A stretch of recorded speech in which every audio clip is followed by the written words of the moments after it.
Hello बच्चों। तो बच्चों, लास्ट वीडियो के अंदर हमने चैप्टर नंबर 2 स्टार्ट करा था एंड आई होप कि आपने जो छोटा सा इंट्रोडक्शन मैंने आपको दिया था वो कुछ याद होगा। मैंने बताया था कि इस चैप्टर के अंदर हमें कंज्यूमर इक्विलिब्रियम में दो अलग अलग इकोनॉमिस्ट्स थे, उनकी थियरीज़ पढ़नी है। एक मैंने बताया था एल्फ्रेड मार्शल, एक मैंने बताया था जे.आर. हिक्स। तो एल्फ्रेड मार्शल की स्टडीज़ के बारे में बच्चों आज हम शुरू करेंगे अपनी पढ़ाई। तो मैं आपको अपने साथ अपनी बुक से करवाने के लिए साथ साथ लेकर आया हूँ। तो आज आप सिर्फ ध्यान से सुनेंगे, एक टॉपिक हम कवर करेंगे और थोड़ी सी बातों को आप अपने रजिस्टर में नोट करेंगे जो मैं बाद में आपको बताऊँगा। तो जैसा कि बच्चों आप देख रहे हैं चैप्टर नंबर 2, उसमें हमें जो आज टॉपिक्स कवर करने में पहले से आपको बताता हूँ मैं आज आपको क्या क्या चीज़ें पढ़ाऊँगा अपनी इस वीडियो के अंदर। आज हम कॉन्सेप्ट ऑफ यूटिलिटी पढ़ेंगे, उसके अंदर थोड़ा सा 2-3 बातें हैं वो कवर करेंगे, कॉन्सेप्ट ऑफ यूटिलिटी की बातों को कवर करेंगे बच्चों, ठीक है ना, जिसमें छोटे छोटे 2-3 सब टॉपिक्स हैं ये कवर करेंगे। और उसके बाद ये वाला topic law of diminishing marginal utility, इसके बारे में कवर करेंगे। तो आज का हमारा टारगेट जो रहेगा वो यहाँ तक रहेगा कि हम अपनी यूटिलिटी की सारी बातों को कवर करें और ये बातें सारी की सारी हैं एल्फ्रेड मार्शल की स्टडी से आधारित।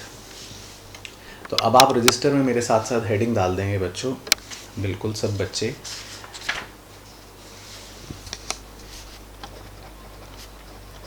Concept of utility. तो कुछ बातें इसमें साथ साथ मेरे साथ साथ लिखनी है and then we will discuss simultaneously. सबसे पहले फर्स्ट एरो डाल के utility is the want satisfying power of a commodity। Utility क्या होता है? यूटिलिटी बच्चों हमने पढ़ा था, मैंने लास्ट लेक्चर में आपको बताया था। सिंपल सेटिस्फैक्शन वर्ड को हम यूटिलिटी बोल देते हैं कि मज़ा आया, हमने पिज़्ज़ा खाया, हमें मज़ा आया। तो यूटिलिटी का मतलब वही है कि किसी भी कमोडिटी की वांट सेटिस्फाइंग पावर, यानी कि कोई भी कमोडिटी खा के जो आपको मज़े आते हैं, जो आपको सेटिस्फैक्शन मिलता है, उसको हम यूटिलिटी बोल देते हैं। Second point, utility is measured in terms of, ये याद है आपको लास्ट लेक्चर में मैंने बताया था कि एल्फ्रेड मार्शल साहब ने यूटिलिटी को मेजर करने का एक यूनिट दिया था कि यूटिलिटी को हम कैसे मेजर करते हैं in terms of utils, UTILS। तो आप भी इसको ब्लॉक में बड़ा बड़ा लिखना। तो यूटिलिटी को हम किसके टर्म्स में मेजर करते हैं? यूटिल्स के टर्म में मेजर करते हैं। उसके बाद utility analysis is of two types: A, cardinal utility, और B, ordinal utility। अगर हम एनालिसिस की बात करें, और जो हमने दो इकोनॉमिस्ट्स के बारे में आपको बताया था, तो मैंने कहा था जब हम यूटिलिटी को मेजर कर सकते हैं न्यूमेरिक वैल्यू में, उसको बोलते थे कार्डिनल यूटिलिटी। और जब हम यूटिलिटी को मेजर नहीं कर पाते थे, जिसमें हम रैंक्स देते थे, उसको बोलते थे ऑर्डिनल यूटिलिटी। तो ये कुछ बेसिक बातें थीं पहले यूटिलिटी के बारे में। अब आप इसके नीचे सबसे पहला पॉइंट लिखेंगे, पॉइंट नंबर 1, मार्जिनल यूटिलिटी, इसे शॉर्ट में बोलेंगे MU, एंड उसी के आगे लिखेंगे law of diminishing marginal utility. तो ये एक हेडिंग बना लेना बच्चों, point number 1, marginal utility and law of diminishing marginal utility.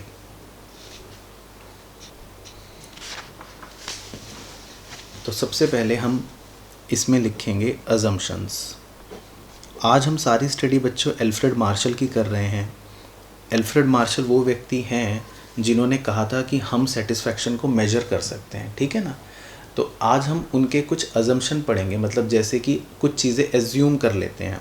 तो ऐसे ही एल्फ्रेड मार्शल ने कुछ बातों को बोला था कि ये बातें हमें एज्यूम करनी है, तो हम एक दो ही बातों के लिखेंगे जो रेलिवेंट है हमारे लिए, तो इन्हें हम अजम्पशन बोलते हैं, ठीक है ना। तो आप इसमें लिखना, पहला अजम्पशन उन्होंने ये कहा कि it is assumed that consumption is continuous process. मतलब हमें ये मानना है कि हम कॉन्टीन्यूसली कंजम्पशन करेंगे। ये मैं आपको भी आगे के एग्जाम्पल में समझाऊंगा, बट अभी आप लिख लो it is assume that consumption is a continuous process. और दूसरा लिख लो no change in quality of commodity. दूसरा अजम्पशन हम ये मानेंगे कि क्वालिटी जो है प्रोडक्ट की या कमोडिटी की वो बदलेगी नहीं। तो अब हम इसको डिटेल में डिस्कस करते हैं और मुझे पूरी उम्मीद है आफ्टर दिस डिस्कशन आप अच्छे से समझ जाएंगे कि व्हाट इज़ मार्जिनल यूटिलिटी और व्हाट इज़ दिस लॉ। तो बच्चों मैं एक एग्जांपल ले रहा हूँ। मैं यहाँ पे लिख रहा हूँ नंबर ऑफ पिज़्ज़ा और यहाँ पर मैं लिख रहा हूँ यूटिलिटी मतलब सेटिस्फैक्शन। तो मैं एक छोटा सा उदाहरण ले रहा हूँ बच्चों। अब आपको अपने ऊपर इसको फिट करना है, इस एग्जाम्पल को ऐसा समझना है कि ये आप पे एप्लीकेबल है और बिल्कुल प्रैक्टिकली सोचना है, कोई हाइपोथेटिकल बात नहीं है। फॉर एग्जाम्पल मैंने आपको एक पिज़्ज़ा दिया, आपको भूख लग रही थी, मैं आपके लिए एक पिज़्ज़ा लेकर आया। मैंने कहा बच्चों चलो मैं आपके लिए एक पिज़्ज़ा लेकर आया हूँ, चलो पिज़्ज़ा खाएंगे। तो आपने एक पिज़्ज़ा खाया और फ़र्ज़ करते हैं आपको सेटिस्फेक्शन मिला 8 यूटिल्स का। कितने यूटिल्स का? 8 यूटिल्स का। बच्चों हमने डिस्कस कर लिया है कि यूटिलिटी को एल्फ्रेड मार्शल ने बोला है हम यूटिल्स में मेजर कर सकते हैं। तो नाउ अब मैं न्यूमेरिक वैल्यू दे रहा हूँ, ये मेरी मनगढ़ंत वैल्यू है। ऐसा नहीं है कि सर एक पिज़्ज़ा खाने से क्या हमेशा 8 यूटिल्स मिलेंगे, नहीं, ये मैं मनगढ़ंत लिख रहा हूँ। तो फ़र्ज़ करते हैं, एग्जाम्पल लेते हैं, एज्यूम करते हैं आपको मैंने एक पिज़्ज़ा दिया और आपको कितना मज़ा आया? 8 यूटिल। अब इमेजिन करना है बच्चों, जैसे ही मैंने आपको एक पिज़्ज़ा खिलाया उसके बाद मैं अब आपको दूसरा पिज़्ज़ा खिला रहा हूँ। तो एक पिज़्ज़ा पूरा कंप्लीट खाने के बाद जब आपको बच्चों दूसरा पिज़्ज़ा दिया जाएगा तब एल्फ्रेड मार्शल ने ये साइकोलॉजी बताई ह्यूमन बिहेवियर की कि दूसरा पिज़्ज़ा खा के आपको थोड़ा सा मज़ा जो है वो पहले के मुकाबले थोड़ा कम आता है। और ये ह्यूमन साइकोलॉजी वाकई में है, आप भी इसको सोच सकते हो। जितना मज़ा आपको भूखे बैठे हुए पहले पिज़्ज़ा खा के आएगा पहले पिज़्ज़ा के तुरंत बाद, और हाँ ध्यान रखना है बच्चों कंजम्पशन इसमें कॉन्टीन्यूस प्रोसेस है, यानी कि एल्फ्रेड मार्शल ने बोला है कि जैसे ही एक पिज़्ज़ा ख़त्म होगा आपका फिनिश, तुरंत आपको दूसरा पिज़्ज़ा दिया जाएगा। तो आपने दूसरा पिज़्ज़ा भी जब खाना शुरू करा तो आपको मज़ा आया लेकिन थोड़ा कम मज़ा आया। फिर जैसे ही आपका दूसरा पिज़्ज़ा फिनिश हुआ आपको हमने तीसरा पिज़्ज़ा ला के दे दिया। सर पेट तो भर चुका है। बिल्कुल बच्चों पेट भर चुका है लेकिन पिज़्ज़ा खाने हैं कॉन्टिन्यूस। तो तीसरा पिज़्ज़ा जब आप खाओगे तो आपको मज़ा थोड़ा सा और कम आएगा। फिर चौथा पिज़्ज़ा भी आपको ला के रख दिया। चौथा पिज़्ज़ा जब आपको दिया तो आपको मज़ा और कम आएगा। और जब ज़बरदस्ती कर करा के आपको पांचवा पिज़्ज़ा दिया जाएगा तो हो सकता है बच्चों पांचवा पिज़्ज़ा खा के तो आपको बिल्कुल भी मज़ा नहीं आए। और ये नेचुरल सी बात है, खुद इमेजिन करें आपने 2 पिज़्ज़ा खाए, 3 पिज़्ज़ा खाए, 4 पिज़्ज़ा तक खा लिए, तो पांचवा पिज़्ज़ा एक अवश्य ऐसा आएगा जो आप बिल्कुल ज़बरदस्ती ही खाओगे, मतलब वो खा के आपको बिल्कुल भी मज़ा नहीं आएगा, ज़ीरो। तो एक पॉइंट ऐसा भी आ जाता है जहाँ पर आपको ज़ीरो मज़े आते हैं, यानी कि आपका एक तरह से यूटिलिटी या सेटिस्फैक्शन ज़ीरो होता है।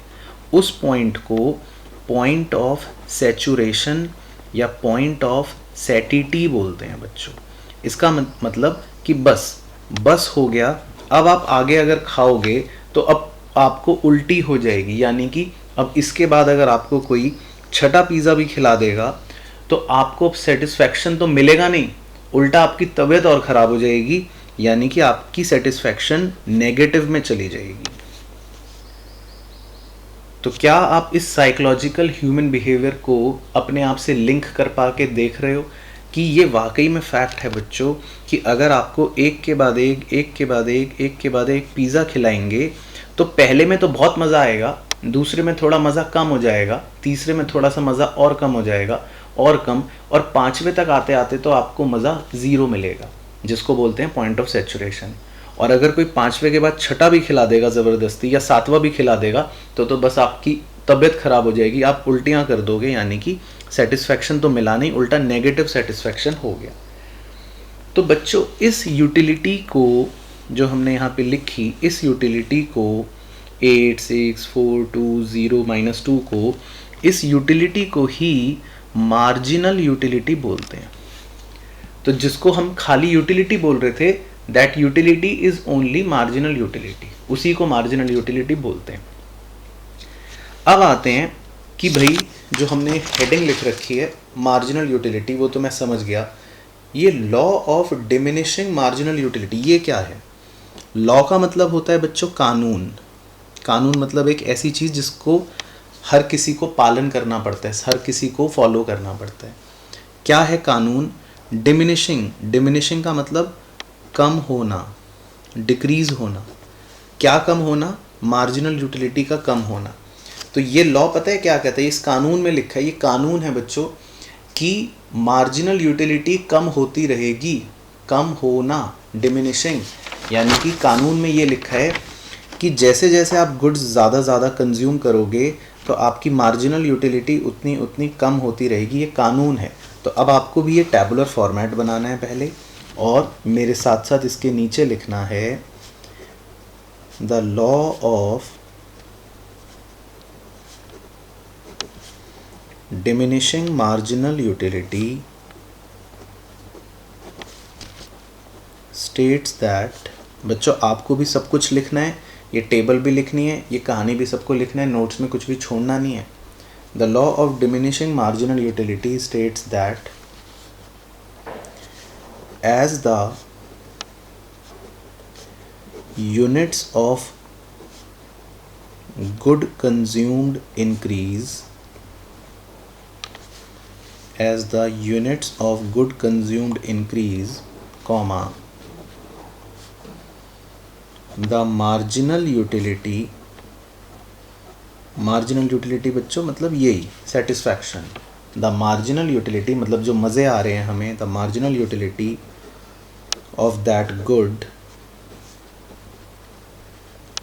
tends to diminish.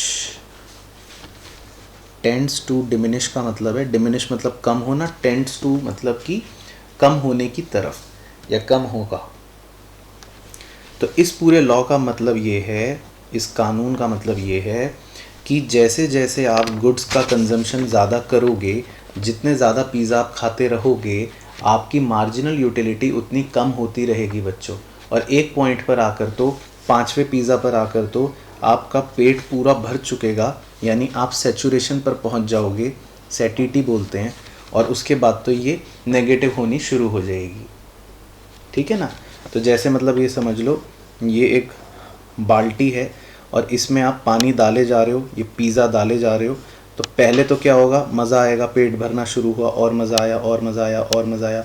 तो एक पॉइंट पर सैचुरेशन आ जाएगा ना, बाल्टी पूरी भर चुकी है। अब उसके बाद भी पानी आता रहेगा तो क्या होना है? ओवरफ्लो। तो बस वो यहाँ पर है। तो आपका पेट भरता रहेगा, मज़ा आता रहेगा। एक पॉइंट पर आकर बिल्कुल मज़ा फुल हो गया, उसके बाद मज़े ख़त्म हो गए, ज़ीरो हो गए, और उसके बाद आपके मज़े नेगेटिव होने शुरू हो जाएंगे। तो इसको बोलते हैं मार्जिनल यूटिलिटी, और इसको बोलते हैं law of diminishing marginal utility. तो आई होप आपको ये समझ आया हो। इसके बाद नेक्स्ट पॉइंट लिखना है, जैसे पॉइंट नंबर 1 ये था। सेकंड पॉइंट आपको लिखना है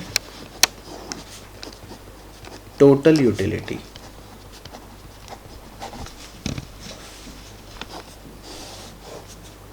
इसको प्यार से बोल देते हैं TU। तो टोटल यूटिलिटी क्या है? डैश डाल के लिखना है, it is the sum of all marginal utilities obtained from consumption of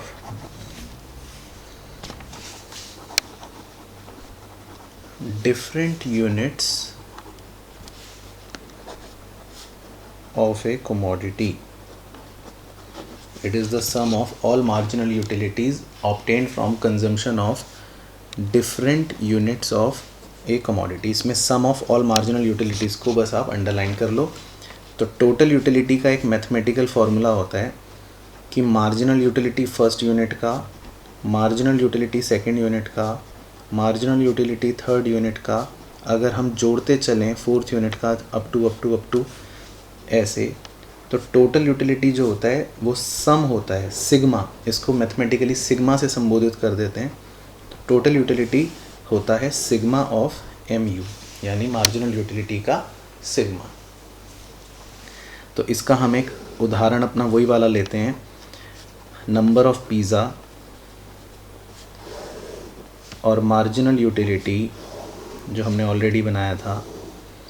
आपने एक पिज़्ज़ा खाया था तो कितना मज़ा आया था 8, 2 खाया था तो 6, 3 खाया था तो 4, 4 खाया था तो 2 और 5 पिज़्ज़ा खाने पर 0 और 6 पिज़्ज़ा खाया था तो कितना हो गया था -2, है ना. तो इतना तो हमने ऑलरेडी पढ़ लिया था. अब अगर कोई हमसे ये पूछे कि अब आप ये भी बताओ साथ ही साथ कि टोटल यूटिलिटी आपकी कितनी है, तो टोटल यूटिलिटी का मतलब होता है कि हम क्या करते हैं, हम 1 यूनिट पर 8 थी मार्जिनल यूटिलिटी, तो एक पिज़्ज़ा खा के टोटल यूटिलिटी 8 हो गई.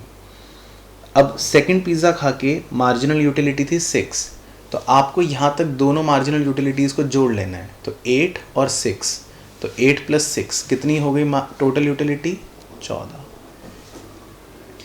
उसके बाद 3 पिज़्ज़ा खा के अब इसमें आपको 4 सेटिस्फेक्शन मिला और कोई पूछेगा बताओ अब तक टोटल कितना मिल चुका सेटिस्फेक्शन, तो आप 1 यूनिट का, 2 यूनिट का, 3 यूनिट का सबको जोड़ लोगे. तो ये हो जाएगी 14 और 4 18. उसके बाद 4 यूनिट की मार्जिनल यूटिलिटी है 2, तो अगर कोई पूछेगा कि 4 पिज़्ज़ा खा के टोटल कितना सेटिस्फेक्शन मिला टोटल यूटिलिटी, तो आपका हो गया 18 और 2 20. उसके बाद आपको मिली यूटिलिटी 0, तो 5 पिज़्ज़ा खा के आपकी टोटल यूटिलिटी अभी भी 20 ही रहेगी. और उसके बाद 6 पिज़्ज़ा खा के आपको यूटिलिटी मिली -2, तो अगर आपको कोई पूछेगा अब टोटल यूटिलिटी बताओ कितनी हो गई, तो आप कहोगे 20 - 2 यानी 18. तो टोटल यूटिलिटी क्या होती है, हम हर पॉइंट ऑफ टाइम पर मार्जिनल यूटिलिटी को ऐड कर लेते हैं, तो इसीलिए इसको ऐसे बोल दिया. तो ये 8, उसके बाद 8 + 6 14, फिर 14 + 4 18, 18 + 2 20, 20 + 0 20, 20 और -2 18. तो total utility is nothing, total utility is simply the addition of marginal utilities. तो ये हो गया अपना point.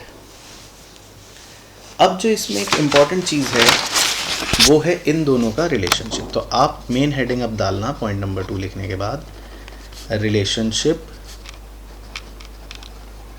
Between total utility and marginal utility. ठीक है, और इसको सुंदर सुंदर आपको मेरे साथ ड्रॉ भी करना है एंड इसका एक थ्योरेटिकल पॉइंट भी मेरे साथ लिखना है. तो इसमें हम एक बनाएंगे डायग्राम ऐसे बनाना, एक हम बनाएंगे इनका शेड्यूल. तो शेड्यूल के लिए आप मेरे साथ ऐसे बना लेना,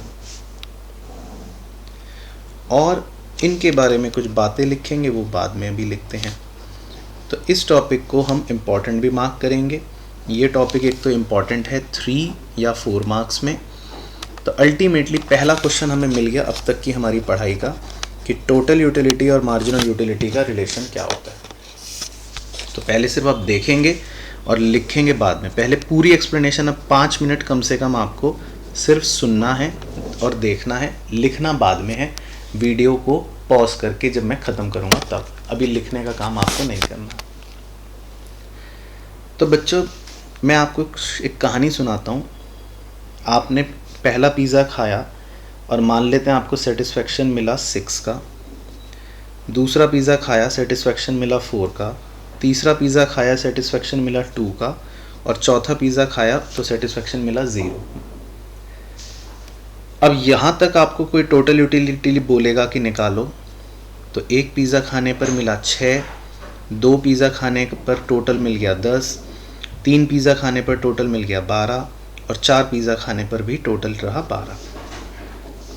अब अगर मैं मार्जिनल यूटिलिटी का डायग्राम बनाऊंगा बच्चों, तो एक्स एक्सिस पर तो हम लिखते हैं नंबर ऑफ यूनिट्स, तो वो मैं मार्क कर लेता हूँ 1 2 3 4 5 6, और इधर आप समझ लो कुछ नंबर्स हैं वाई एक्सिस पर, इस पर हम marginal utility comma total utility का कर्व बनाकर शो करेंगे।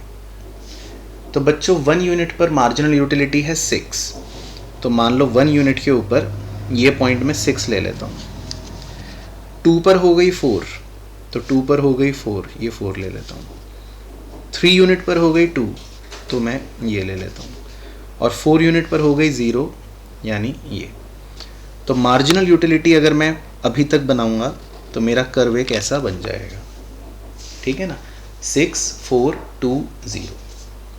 तो मार्जिनल यूटिलिटी जो होता है बच्चों, वो क्या करता है, शुरू में फॉल करता है, तो मार्जिनल यूटिलिटी फॉल्स, ठीक है ना, लेकिन अभी तक वो पॉजिटिव जोन में है, मार्जिनल यूटिलिटी फॉल करता है, और 4th यूनिट पर आते ही मार्जिनल यूटिलिटी जो है वो क्या हो जाता है, 0। मार्जिनल यूटिलिटी इज 0, यहाँ पर मार्जिनल यूटिलिटी 0 हो जाता है।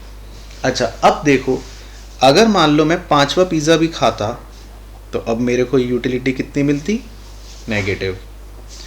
और कोई ज़बरदस्ती छठा पिज़्ज़ा भी खिला देता तो मार्जिनल यूटिलिटी तो और नेगेटिव हो जाती है ना, ऐसे हो जाती। तो अगर मैं 5वें यूनिट पर जाता हूँ तो मार्जिनल यूटिलिटी नेगेटिव, छठे पे जाता हूँ तो और नेगेटिव हो जाती है। तो यानी अगर मैं मार्जिनल यूटिलिटी को और आगे तक बनाऊँगा तो मार्जिनल यूटिलिटी बच्चों नेगेटिव में भी पहुँच जाती है। तो मार्जिनल यूटिलिटी 3 तरह से काम करती है। एक को बोल सकते हैं marginal utility falls but positive, वो पॉजिटिव है, मतलब यहाँ से लेके यहाँ तक। एक बोल सकते हैं मार्जिनल यूटिलिटी 0, एक पॉइंट पर आकर बच्चों इस पॉइंट पर मार्जिनल यूटिलिटी क्या होती है, 0 हो जाती है। और एक हम बोल सकते हैं रेड पेन से जो मैंने बनाया, मार्जिनल यूटिलिटी इज नेगेटिव, यहाँ पर देखेंगे तो ये नेगेटिव भी हो जाती है।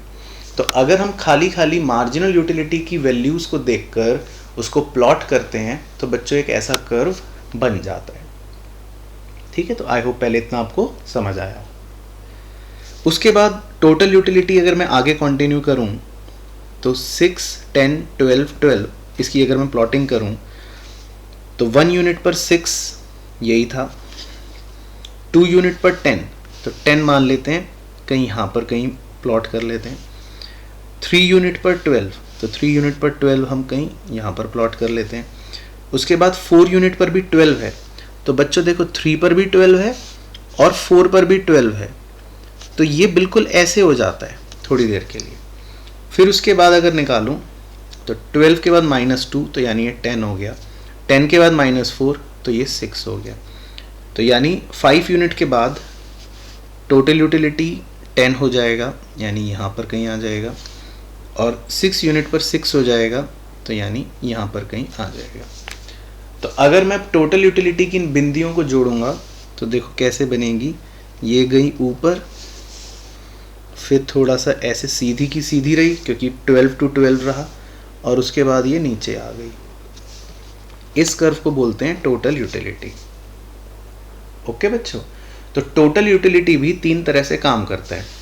पहले टोटल यूटिलिटी ऊपर जाता है, 1 से लेके 3 तक या 3 से लेके 4 तक ये ऊपर जाता है, यानी कि टोटल यूटिलिटी इंक्रीजेस। उसके बाद टोटल यूटिलिटी जो होता है वो थोड़ी देर के लिए कांस्टेंट रहता है, ये 12 पर ही आकर रुक जाता है। ये पॉइंट पर टोटल यूटिलिटी इसका 12 पॉइंट जो होता है वो मैक्सिमम पॉइंट होता है, वो वहाँ पे आके रुक जाता है। तो टोटल यूटिलिटी अपने मैक्सिमम पॉइंट पर रुक जाता है। और अगर आप इसके बाद 12 के बाद देखोगे उसकी वैल्यू 10 हो गई, 10 के बाद 6 हो गई, यानी टोटल यूटिलिटी फिर फॉल करता है बच्चों। तो टोटल यूटिलिटी जो है वो भी 3 तरह से काम करता है। पहले टोटल यूटिलिटी इंक्रीज करेगा, ये देखो यहाँ से यहाँ तक, फिर टोटल यूटिलिटी अपने मैक्सिमम पॉइंट पर आ जाएगा यहाँ पर, और फिर टोटल यूटिलिटी फॉल करेगा नीचे। तो बच्चों इनके रिलेशन को 3 पॉइंट्स में डिवाइड करके लिखा जाता है।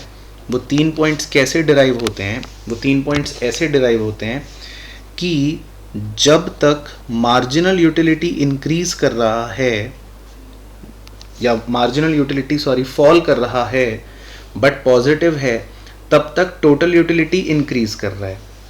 तो जब मार्जिनल यूटिलिटी ऐसे ऐसे ऐसे फॉल करता है तो टोटल यूटिलिटी ऐसे ऐसे ऊपर इंक्रीज करता है। पॉइंट नंबर 2, जब मार्जिनल यूटिलिटी ज़ीरो होता है, यानी कि इस पॉइंट पर मार्जिनल यूटिलिटी ज़ीरो होता है, वो टोटल यूटिलिटी उस पॉइंट पर मैक्सिमम होता है, जो हम डायग्राम पर भी देख सकते हैं। यहाँ पर मार्जिनल यूटिलिटी ज़ीरो है तो बिल्कुल इसी ऊपर के पॉइंट पर टोटल यूटिलिटी मैक्सिमम है। और जब मार्जिनल यूटिलिटी रेड वाली जोन में नेगेटिव में आ जाता है, यानी when marginal utility is negative, तो उस समय बच्चों उस टाइम पर टोटल यूटिलिटी फॉल करता है, देन टोटल यूटिलिटी फॉल्स। तो इन दोनों का रिलेशनशिप 3 पॉइंट्स में चलता है। 3 पॉइंट्स क्या क्या हैं कि when marginal utility fall then TU increases, और इसका रेट भी होता है बच्चों, हमने लास्ट लेक्चर में सीखा था। इसके रेट को बोलते हैं इंक्रीजेस एट डिमिनिशिंग रेट। ये याद ही नहीं होगा आपको, मैंने सिखाया था 3 तरह के रेट होते हैं। मैंने कहा था अगर ये ऐसा कॉन्केव सा बने तो ये बोलते हैं डिमिनिशिंग, अगर सीधा बनता तो कांस्टेंट, और अगर ऐसे कॉन्वेक्स बनता तो इंक्रीजिंग। तो पॉइंट नंबर 1 जो सबसे इंपॉर्टेंट है इनके रिलेशन का, वो ये कि जब मार्जिनल यूटिलिटी फॉल करेगा, ये देखो फॉल कर रहा है, फॉल कर रहा है, फॉल कर रहा है, तब तक टोटल यूटिलिटी बढ़ेगा, बढ़ रहा है, बढ़ रहा है, बढ़ रहा है। ये हो गया point 1। Point 2, when MU is zero, यहाँ पे MU ज़ीरो है, देन TU इज मैक्सिमम, तो वो TU का मैक्सिमम पॉइंट होता है। ये देखो MU ज़ीरो है तो TU का मैक्सिमम पॉइंट आ गया 12, ये इसका मैक्सिमम आ गया। बस अब इसके जीवन में गिरावट शुरू होगी। और when MU is negative, third point में जब MU नेगेटिव हुआ, ये देखो नेगेटिव नेगेटिव नेगेटिव, तब TU फॉल्स, तो टोटल यूटिलिटी फॉल करता है। तो ये बच्चों इनका रिलेशनशिप होता है TU का और MU का। ये रिलेशनशिप आपको लिखना है। पहले तो डायग्राम सुंदर सुंदर, शेड्यूल ये प्रॉपर पूरा बनाना है, और इनके रिलेशन के 3 पॉइंट्स। तो एग्ज़ाम में आपको सब कुछ इसी तरह लिखना पड़ेगा। एक पॉइंट एक्स्ट्रा है, ये खाली 1 नंबर के लिए लिखना है आपको अलग से, कि marginal utility is the slope of total utility. बस तो इतनी सी बात हमें पता होनी चाहिए। तो एक बार समराइज कर रहा हूँ फटाफट से 30 सेकंड के अंदर कि इस रिलेशनशिप में हमें क्या 3 बातें मेंशन करनी है। पहले डायग्राम बनाना है, शेड्यूल बनाना है, और सबसे इम्पॉर्टेंटली क्या बताना है, जब मार्जिनल यूटिलिटी फॉल करेगा, ये देखो यहाँ से यहाँ तक, तो टोटल यूटिलिटी इंक्रीज़ करेगा लेकिन डिमिनिशिंग रेट पर। फिर मार्जिनल यूटिलिटी जब ज़ीरो होगा तो टोटल यूटिलिटी मैक्सिमम होगा। और थर्ड पॉइंट, जब मार्जिनल यूटिलिटी नेगेटिव हो गया ये वाला, तब टोटल यूटिलिटी फॉल करेगा ये वाला। तो 3 पॉइंटों में इनका रिलेशनशिप चलता है। तो आई होप आपको आज की पूरी क्लास, यही हमने बुक से शुरू में टारगेट सेट करी थी, समझ आई होगी। हमने मार्जिनल यूटिलिटी पढ़ लिया, उसके बाद हमने टोटल यूटिलिटी पढ़ लिया, ये शेड्यूल बना लिया सेम इसी तरह, और ये देखो बच्चों इनका रिलेशनशिप है जो हमने कवर करा। उसके बाद ये हैं वो तीनों पॉइंट्स जो हमने समझे, एंड हमने कवर कर लिया law of diminishing marginal utility, जिसमें ये पॉइंट और ये डायग्राम भी हमने कवर कर लिया था। तो इस लेक्चर में बस इतना ही करना था बच्चों, बाकी करेंगे अब हम नेक्स्ट